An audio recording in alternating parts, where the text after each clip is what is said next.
should never again have the privilege of standing behind the seal of the President of the United States. Never again. Never again. Now, having said all this, why aren't I 50 points ahead, you might ask?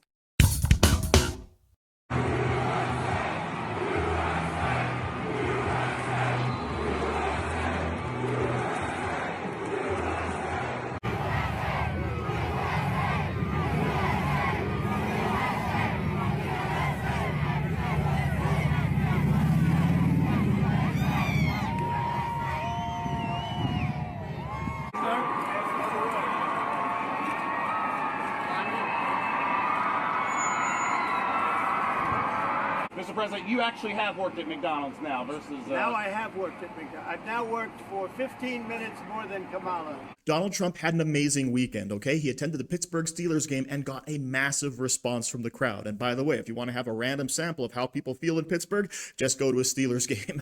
And also, of course, he decided to do the most epic troll on Kamala Harris. Kamala Harris, of course, came out and claimed that she worked at McDonald's, despite the company having no record of her ever actually working there. So Donald Trump decides to go and say, I'm going to work there for a little bit, just so I can say that I've worked at McDonald's longer than Kamala Harris. And of course, he got a massive response. People lining up down the street, around the block, in the thousands, just to possibly get the chance of Donald Trump to give them their chicken nuggets, all right? And this is why Donald Trump is so popular, as of course is reflected in the polls. If we look over here, we have more good news. The Economist now has Donald Trump at a 54% chance of winning to Kamala Harris's 45% chance, right? That is a 9-point difference. Look at this chart. Donald Trump, 276 electoral votes versus Kamala Harris's 262, all right? So poll after poll is falling in line. And yes, over here we can also see that the Decision Desk HQ forecast has Donald Trump taking a 10-point lead over Kamala Harris as well. Trump has taken a massive 10-point lead over Harris with 52 to 42% chance, all right? So all of the aggregates are coming out and revealing the truth. All the individual posters are coming out and revealing the truth, right? And this has just been a blast to watch happening in real time, the implosion of the Kamala Harris campaign. And by the way, one of the reasons she's imploding is because she has no difference between herself and Joe Biden, and people recognize all of the statements she's made in the past and all the flip-flopping she's done just to try to lie her way into the Oval Office. But before we check out these clips, please like and comment on this video so we can break through the algorithms. Here we go. So I know you know this, but in addition to the Green New Deal and Medicare for all single-payer health care and ending fracking, in addition to those being positions that you hold, Vice President Harris used to be with you on all three of them and now is against you on all three of them. Is she making a mistake having reversed those positions? Look, Jake, I think what we're seeing is a coalition of people, more establishment Democrats and progressive Democrats, and progressive independents, I'm the longest serving independent in American history, come together with the goal of defeating a very dangerous candidate, and that is Donald Trump. Governor, given how unpopular polls show President Biden is, has Vice President Harris done enough to distance herself from President Biden? You know, Kristen, I think what is clear is this is a race not between Kamala Harris and Joe Biden, but between Kamala Harris and Donald Trump. And on that, there are clear contrasts. Kamala Harris wants to cut taxes for the middle class and small businesses. Donald Trump's tariffs and his economic policies would raise costs for middle class families. I think Kamala Harris has a strong and competent approach to foreign policy to try and calm tensions overseas. Donald Trump just wants to throw a grenade and everything and create more chaos and more suffering across the globe. I think you have a clear contrast on freedom between those two candidates. Kamala Harris wants to restore Roe. Donald Trump brags about how he's ripped away the freedom from millions of women across this country. So listen, I think you have a clear contrast between Kamala Harris and Donald Trump, and voters are going to the polls literally right now all across America, focusing on that choice, not a choice between Kamala Harris and Joe Biden. I understand what you're saying, Governor, but polls do show that more Americans feel as though President Biden's policies have hurt them rather than help them. So can you name one key policy difference between Vice President Harris and President Biden? How would her administration look different? You know, I've been really encouraged by the amount of energy that Kamala Harris, Vice President Harris, has put into focusing on how she will cut taxes for small businesses. The focus on childcare tax credit expansion, that's something I've done here in Pennsylvania. We've seen that work to ease the burden on families. I think a focus on those kinds of things is particularly important, and those are the kinds of things I think Kamala Harris has brought specifically to this race.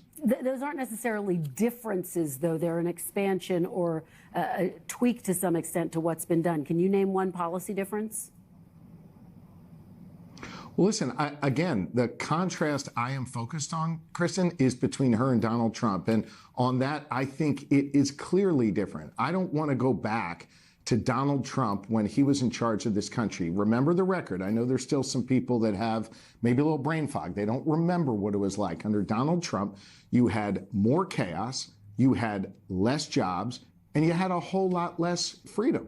I don't think we want to go back to a time of chaos. I want a stable, strong leader, and that's Kamala Harris. That is hilarious. Asked point blank 3 times, what's the difference between Kamala Harris and Joe Biden? Josh Shapiro has nothing.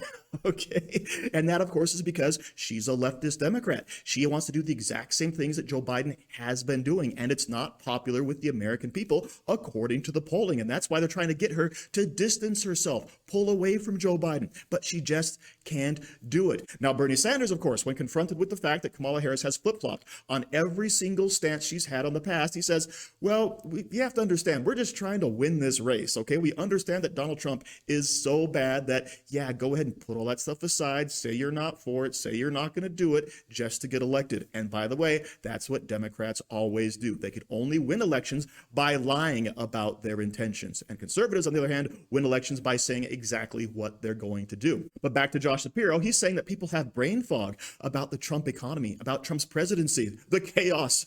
No, we remember how things were affordable and how the world was safe and how the leftist politicians allowed their states to be destroyed in riots, right? That's what we remember. So all the chaos you're talking about was all of the blue states, the blue cities, the blue counties that allowed crime to run rampant. So shut your mouth, Josh Shapiro. You don't know what you're talking about. I don't know why you feel so loyal to Kamala. I mean, after all, she didn't pick you for obvious reasons to be vice president. So to save your own political career, maybe you should start trying to distance yourself from her. Okay, so since the Democrats have no argument and they know they're losing, it's time to bring out the fear bait. So check this out.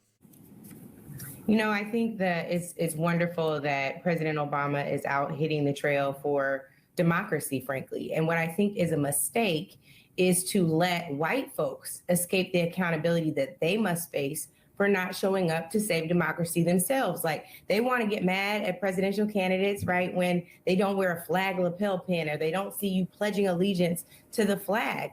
That's what they want to get upset about. Now, the face of patriotism to them looks like trying to tear down the Capitol in a terrorist attack on January 6, 2021. So the responsibility of saving democracy should be on the largest demographic in this country. That is white men and white women. I don't want to see a women's march with pussy hats come January if something doesn't go right. What I want to see is for them to march themselves to the polls, including today. There's a big event at Pistons Land. We will be adjacent to that event, talking to folks, Detroit voters, about what they want to hear, about the agendas that matter to them, about the economy, about healthcare, about ensuring that democracy is preserved, even if it's not perfect. We're doing our part. It's time for white folks to turn their ire and their attention to each other to ensure they also do their part. So exhausted by the idea that she is so far left and that she's a communist. They tried this for Biden in 2020. Biden's a communist. If he gets into power, the entire country is going to collapse. I mean, this is something I hear in Miami all the time. And she said a lot of pretty far left things. I'm not saying she hasn't, but Biden was not a communist. The country hasn't fallen into communism. And I will say that she, in 2019, said some things that definitely fall into the progressive camp, which she has now recanted. And that has not been... Although never explaining why. You know, never good enough. Like, What? It's literally. No, Trump, wait a Trump minute. could say You had this view on decriminalization. You had this view. What's your explanation? My values haven't changed. What happened with Donald Trump and abortion? He was for it. No, I don't want to do the whataboutism. I'm not. I was going to say, here goes the whataboutism. No, but it's no. I don't want to do the whataboutism.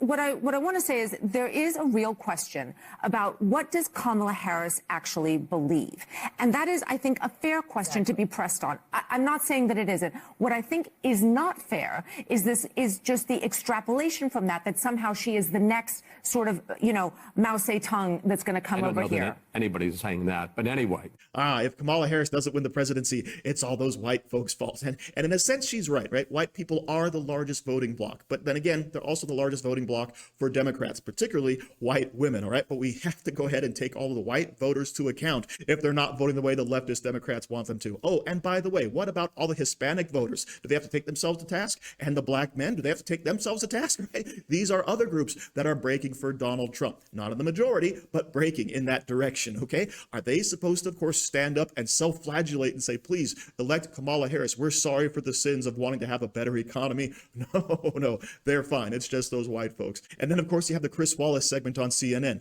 Biden was elected. He didn't ruin the country. Yeah, have you looked around? Sure, the stock market is up. Billionaires are doing very well. But your average everyday person that Biden is supposed to be helping out, that Kamala Harris says she's going to help out in the future, they are actually suffering. But here we are in the final days of the election, and it's looking really good for Donald Trump. But please don't sit back on your laurels. Get out there and vote. Bring this one home to save America. So thank you for watching. Don't forget to like, share, comment, subscribe, and stay safe out there, people, because they're coming after you.